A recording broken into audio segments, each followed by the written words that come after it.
আপনাদের কি পরামর্শ দেন যে সার্জিস 155টা গাড়ি লয়ে বাইর হয়? তারা অ্যাক্টিভিস্ট থেকে রাজনীতিবিদ কেন হইতে পারতেছেন না? এটা ডক্টর ইউনূসের এটা জবাব দিতে হবে যে উনি যে আইসা এদেরকে শত্রু বানায় দিল। আমি নিশ্চিত জানি বাংলাদেশের লাখো লাখো মানুষের কাছ থেকেও তারা সমর্থন হারাচ্ছে, ফলে ভোটের দিকে তারা যাচ্ছে কনভেনশনাল ওয়েতে। ওই যে হোন্ডা গুন্ডা মোটর গাড়ি টাকা পয়সা, আপনার মিথ্যাচার করতে গিয়ে দাদাকে জমিদার বলতে হয় 2025 সালে, আপনি বুঝতে পারছেন না? এটি আমাদের সমাজে যে সবচেয়ে হাস্যকর। জীবনযাপনে যখন রিক্সা থেকে আপনি ফোর হুইলারে চলে যান, এরা কি বোঝেন না ধরাকে সরাজ্ঞান করার চেষ্টা করছে? আপনার দ্বিধা লাগছে না ভাবতে যে শহীদদের রক্তের উপরে দাঁড়িয়ে আপনি বেমানি করছেন? আমরা তিনটি দলকেই তাদের কোনো কোনো আচরণে দেখতে পাচ্ছি গণ অভ্যুত্থানকে ভুলে যেতে। এটা জনগণের হাতে পতন আপনি বলতেছেন, এই কথার জন্য আপনি আজকে ট্রল হতে পারেন। কারণ আমরা দেখতে পাইতেছি শেখ হাসিনার পতন ঘটায় 1 2 3 4 5 10 জন 12 জন 15 জন ছাত্র যারা বিসিএস পরীক্ষা দেওয়ার জন্য ওইখানে কোটা থাকবে কি থাকবে না ওইটা দেওয়ার জন্য যারা আন্দোলন করতে গেছিল, তারপরে তাদের প্রেশার অন্য অনেক কিছুতে তারা আসলে স্বীকার করে নাই এবং তারা ওখানে দাঁড়িয়েছিল, প্রাণ দেওয়ার জন্য প্রস্তুত ছিল। সেই 12 জনই আসলে শেখ হাসিনাকে সরাইছে এবং সেই জন্য তারা 135টা গাড়ি দিয়ে চলবে, সেই জন্য আজকে তারা যাকে ইচ্ছা যা খুশি তাই বলবে। মানে এইটারে আপনি আসলে কি হয় দেখেন, 24 আর 71 মিলায়া একটা কাহিনী করবে, যেটা ইচ্ছা সেটা তারা করতে থাকবে। এটা কেমন কথা? এই যে সরলীকরণ করা যে 10 জন ছেলে 12 জন ছেলে শেখ হাসিনার পতন ঘটিয়েছে, এটি আওয়ামী লীগের জন্য সবচাইতে বড় প্রায়শ্চিত্ত। কেন? আমি দেখেছি লক্ষ লক্ষ মানুষ, আমি রাস্তায় ছিলাম, লক্ষ লক্ষ মানুষ নেমেছে, তাদের লক্ষ লক্ষ কারণ আছে। কেউ গুম খুনে স্বজন হারিয়েছে, কেউ শেয়ার মার্কেটে টাকা হারিয়েছে, কেউ ভোট দিতে পারেনি, কেউ আওয়ামী দুঃশাসনের শিকার হয়েছে। এবং এগুলোকে যখন আপনি বিবেচনায় না নিবেন, আপনার মাথায় ঢুকে থাকবে এক কোটা।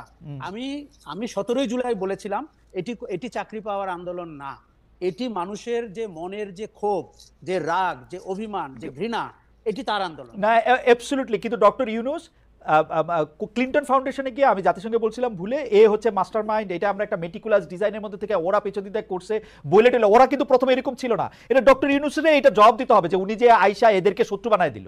আসলে আমি সেই দিন থেকে ওনার সমালোচনা করেছি, যেই দিন উনি সরলীকরণ করেছেন।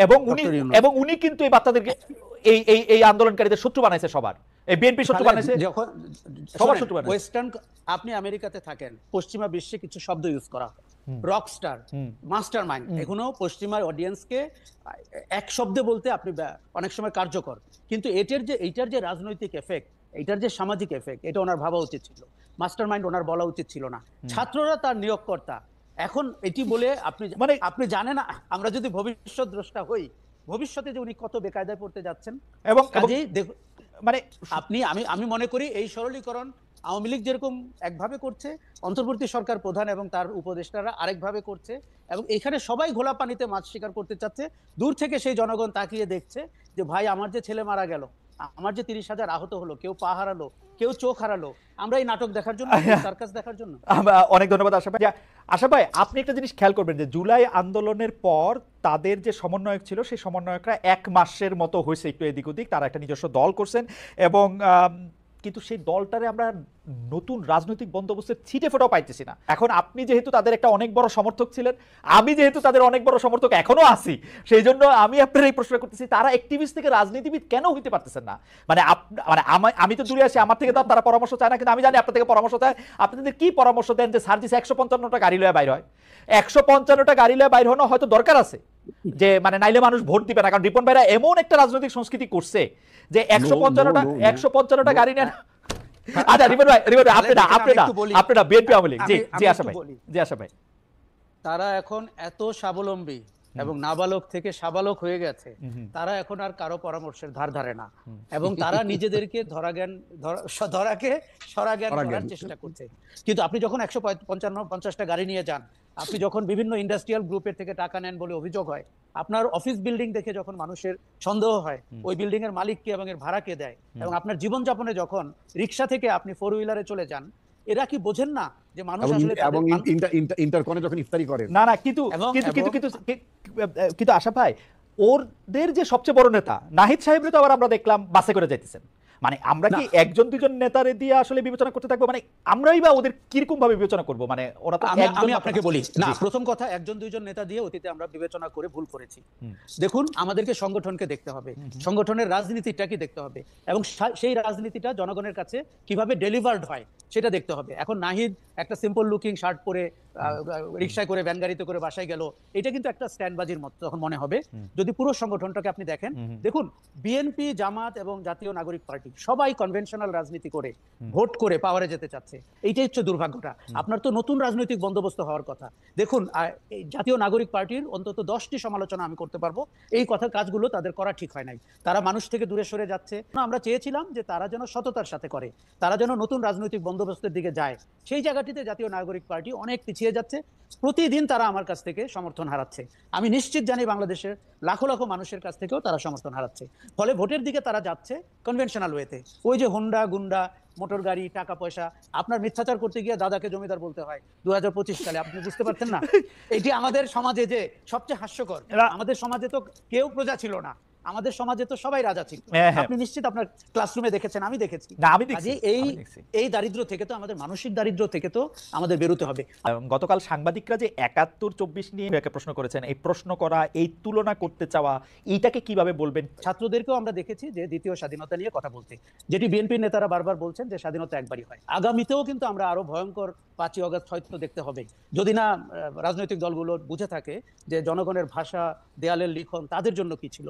কাজেই এটিকে বারবার স্বাধীনতার সাথে তুলনা করা আমার মনে হয় একটু বালখিল্যতা, এবং সেটির একটা গূঢ় রাজনৈতিক উদ্দেশ্য আছে।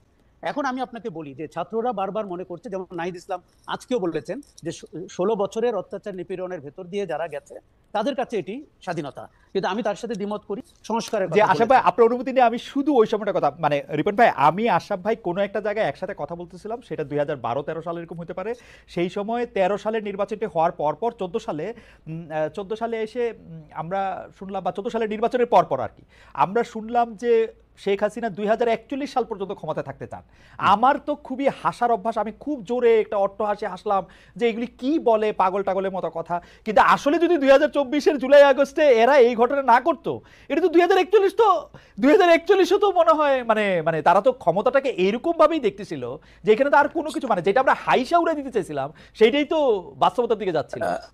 খালেদ, আমি শুধু একটু যোগ করি, আমাদের রাজনৈতিক দলগুলো তার সর্বোচ্চ চেষ্টা করেছে। বিএনপিকে আমরা দেখেছি, এবং কিন্তু এটি মেনে নিতে হবে যে রাজনৈতিক দলগুলো শেখ হাসিনা সরকারকে ক্ষমতা থেকে গদিচ্যুত করতে পারেনি, এটি মেনে নিয়ে করতে হবে। 5ই আগস্ট কিন্তু আমাদের রাজনৈতিক ক্লাসকে একটি বেকায়দায় ফেলে গেছে, কেননা হাসিনা যে এত দ্রুত পালিয়ে যাবেন এবং আওয়ামী লীগের শাসন যে এরকম করে ভেঙে পড়বে, এটি তারা আসলে বুঝতে পারেন নাই। প্রথম কথা আমি বলি যে জুলাইয়ের মিত্রদের মধ্যে এখন ভোটের অঙ্ক কাজ করছে, তারা রাজনৈতিক গেইন পাওয়ার চেষ্টা করছেন। আওয়ামী লীগের সংগঠনের যে ভোট রয়েছে, সমর্থকদের যে ভোট রয়েছে, এখন আওয়ামী লীগ নির্বাচনে এলে নামকাও আসতে একটা পার্টিসিপেটরি নির্বাচন হলো, কিন্তু তারা ক্যান্ডিডেট দিতে পারবে না। অতএব আওয়ামী লীগের ভোটগুলো পেয়ে সব দল, 3টি দল স্বপ্ন দেখছে যে এখান থেকে বেনিফিশিয়ারি হয়ে পার্লামেন্টে তারা সংখ্যাগরিষ্ঠ আসন করবে। কিন্তু এইখানে তারা যেটি ভুলে যাচ্ছে, নীতি নৈতিকতার প্রশ্নটি, যে আপনি কাউন্সিলরের সাথে, কমিশনারদের সাথে যে আলাপ করছেন, সেই লোক তো বন্দুক হাতে জুলাইতে রাস্তায় ছিল। কাজে তখন আপনার দ্বিধা লাগছে না ভাবতে যে শহীদদের রক্তের উপরে দাঁড়িয়ে আপনি বেইমানি করছেন? আমরা 3টি দলকেই তাদের কোনো আচরণে দেখতে পাচ্ছি গণ অভ্যুত্থানকে ভুলে